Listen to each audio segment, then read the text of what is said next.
Imagine that you're spending 2 years of your life making a film, making your dream project, and you've done it. You've made your film, you raised your money, you did all the stuff that's super hard to do, and you made a film. That's amazing. That's a huge accomplishment. But then you release it and no one really watches it and it makes $0. That can be really disheartening, and it's the type of thing that stop a filmmaker's career. So I kind of want to talk about that today and talk about how important marketing and distribution is to ensure that you have a career, that it isn't just this one film and then you have to wait 7-8 years. And I think for any filmmaker now, especially indie filmmakers, it's really important to know how marketing and distribution works. Because in reality, it is important to know the business side. No matter what you think, it is important to know the business side of film. Without it, you're not going to have a long-term career. You're not going to have investors that are going to trust you. And you're not going to have investors, even if you do get them the first time, they're not going to come back to you. Because at the end of the day, it is a business and they want to see an ROI. So you need to learn that no matter how you feel about it. And even if you say you're not good at it, there's lots of filmmakers that say, I'm not good at that. So what? Learn it.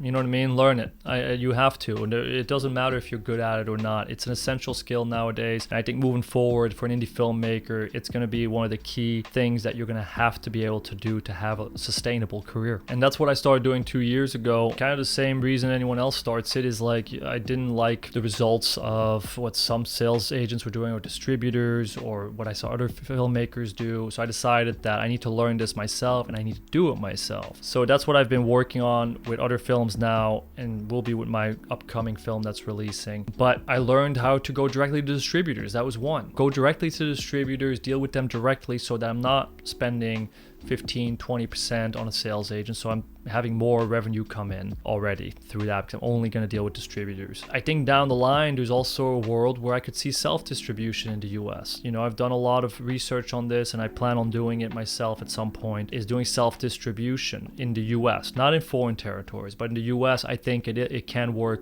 pretty well, just because I've noticed a lot of distributors, they just throw it up on Apple TV and Amazon, and you can do that yourself. And at this point, I also have talked directly to networks like Stars and Hulu. So it's like I have a lot of the streamers that I can directly contact. So there doesn't seem to be a point for me potentially, unless that American distributor gives a huge minimum guarantee. But otherwise, it's not even really worth it for me. But it is worth it to go to these foreign territories because you don't know the market well there. And that's a whole different set of skills, because a foreign market, they have different rules there, they have different channels there. Like I know we dealt with a Japan distributor, whole different world there. Even theatrically, the way they have to do it, it's a lot of calling, you have to speak the language, obviously the poster has to be adjusted to their format. There's a lot there, and you wouldn't be able to do that yourself. That'd be really hard, especially some of these cultures where it is who you know and you have to be kind of in with them. So I think in that way, you have to learn how to at least go to foreign distributors yourself. And that's what I did. I had been told by sales agents that this last film that I'm selling, that it wouldn't get minimum guarantees, that I'd be lucky to get a decent rev share deal and blah, blah, blah. And it's like, that's not what happened. We ended up getting minimum guarantees for a couple places, couple of rev share deals as well, a theatrical as well, potentially 2 theatrical. We're still working on that last deal. That's way more than they told me was possible. So don't listen to them who say it's possible and what's not possible. A lot of these people are super jaded by the industry. Remember that, and stay away from people that are super jaded. And then it doesn't help you at all. And do it yourself. Believe in your own film. You don't need everyone to like it. I went to 400 distributors, which is an insane amount, but I went to 400 to give this the best shot. And going to 400, yeah, like 350 were just outright no's, or saw it and said no, and then there were another 25 that also, after seeing it and the deal and what was available, then they also said no.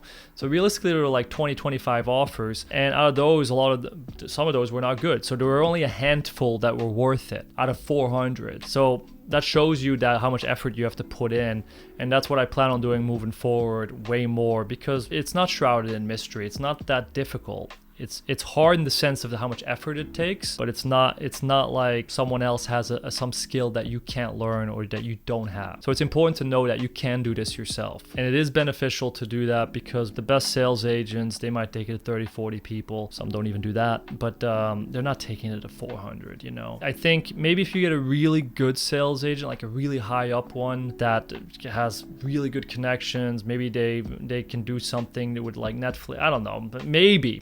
be. You know what I mean? I haven't seen the benefit yet, but I could be wrong. But I don't see the benefit to most sales agents. So I do think learn how to go to distributors directly yourself. And then marketing wise, this is so important. Start the marketing way before you shoot the film. Like right now, we're working on the next project and, we're raising funds right now. We're in development. I mean, we're pretty far along. We have like 2 actor attachments. We have the director attached. We have some funding in.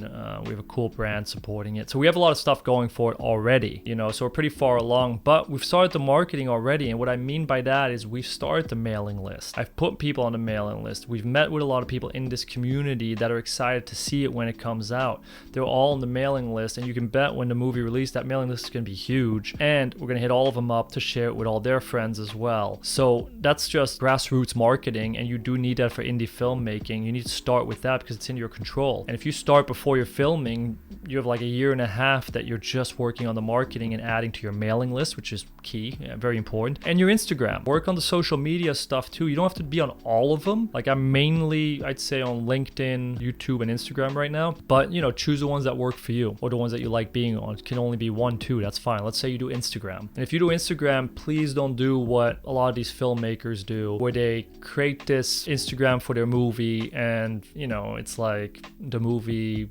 Instagram basically. It's not personal at all. And then they throw some stuff up there, like usually the trailer, some posters, some festivals, maybe some reviews, stuff like that. And it has a couple hundred followers usually. That doesn't do much for your film at all. It's almost a waste of your energy. What I do think is useful, I do think Instagram is super useful. I just don't think that's the way to do it. But I do think if you use Instagram for your personal brand, so let's say for your personal Instagram, make that the one that shares all your film stuff. Make that the one that shares everything. Grow that one, because then when you make the next one, you have that audience there. You want to build your audience. Another thing you could do if you're not going to use the personal one, or if you're on private or whatever you are, which is fine, you can do the production company one. So if you have a production company, then definitely put everything there. That's your asset. So share all your trailers there, share your artwork there, your everything, and get creative and have fun with it. Because one of the things that a lot of filmmakers, say is that they don't like that side of it because it's so time consuming and boring and businessy and whatever. And it's not creative, but it is creative if you make things like that creative. The marketing, I think filmmakers could do even better than what most people do, or a lot of these business people do, because they're more creative. So have fun with it, especially when you're starting off and you're like starting before filming. Try some stuff out,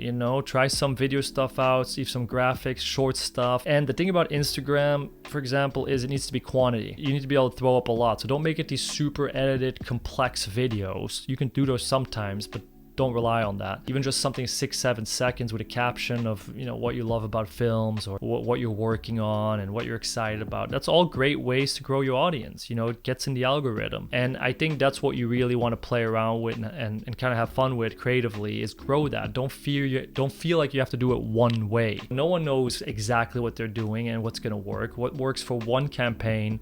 I remember when Ex Machina used Tinder to promote their film.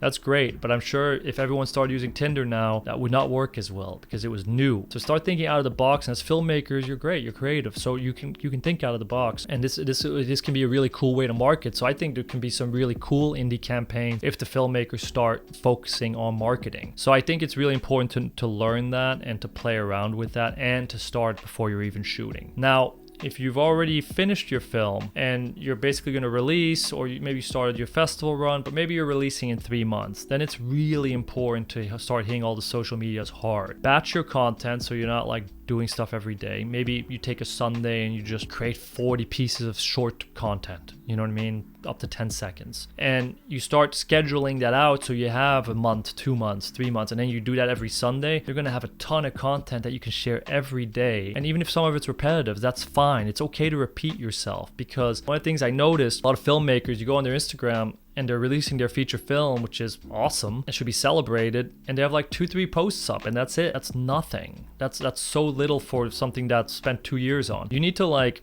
be putting it out all the time, because realistically maybe 20% seeing it every time you post. So you need to even if you repeat posts, not everyone's seeing it. So the more you post, the more people can see it, and that's what you want. So don't feel like you're gonna spam. It's okay in this way to spam. Just mix it up, you know, change the creative a bit, and just post frequently about the film. And you know, same with your mailing list, hit that up and be mailing directly. And even if you're releasing in 3 months, you don't have this big mailing list, and you're kind of just starting the marketing, it's like, just do what I say here. Batch it all, put it for 3 months, and start doing that in all the creative ways that you can. And then even start mailing, when it releases, start mailing everyone you know with a personalized email. Yes, that's time consuming, but in the beginning, especially for an indie film, all of it helps.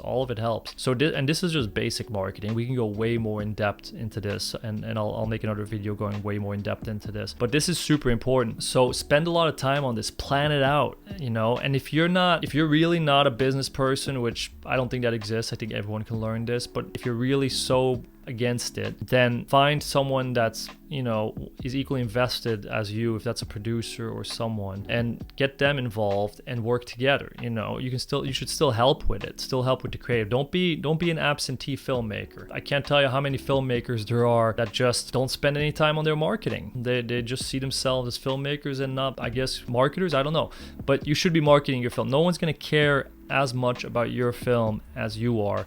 So you should be just pumping that out, just content as much as possible, selling it as much as possible. And it's okay. Like, what are you worried about? You're gonna you're gonna piss people off because you're spamming them? It's like, you're not. And the people that do get annoyed, they're just not gonna see it. They're gonna scroll right past it. So don't be afraid of that. Just, if you're passionate about it and this is a movie you care about, why wouldn't you do as much as possible? Especially nowadays, I think the business side is as important as the creative side and the filmmaking side. The marketing needs to be spent on, distribution needs to be spent on. Ideally also, of course, have budget set aside for it, and you can run ads. And even if it's a little, even if it's like a couple bucks a day, it's worth doing that. And again, you grow that profile for the next film, but definitely worth doing. So invest in it. Even if you're an indie filmmaker, you spend all your budget on your production and your post, and you have nothing left, then you can still probably figure out how to put $5 a day into it, you know, for 3 months even. $5 a day, because, you know, maybe you just skip coffee, you skip something for 3 months, but you can find $5 a day and to run ads. And I would highly recommend running ads. Learn how to do that. It's not really not that difficult. It's just time consuming, and learn how to do it. And then just do that for 3 months, and you will get a benefit from that. And next time, when your next movie, you've learned all these skills, you can start all that early,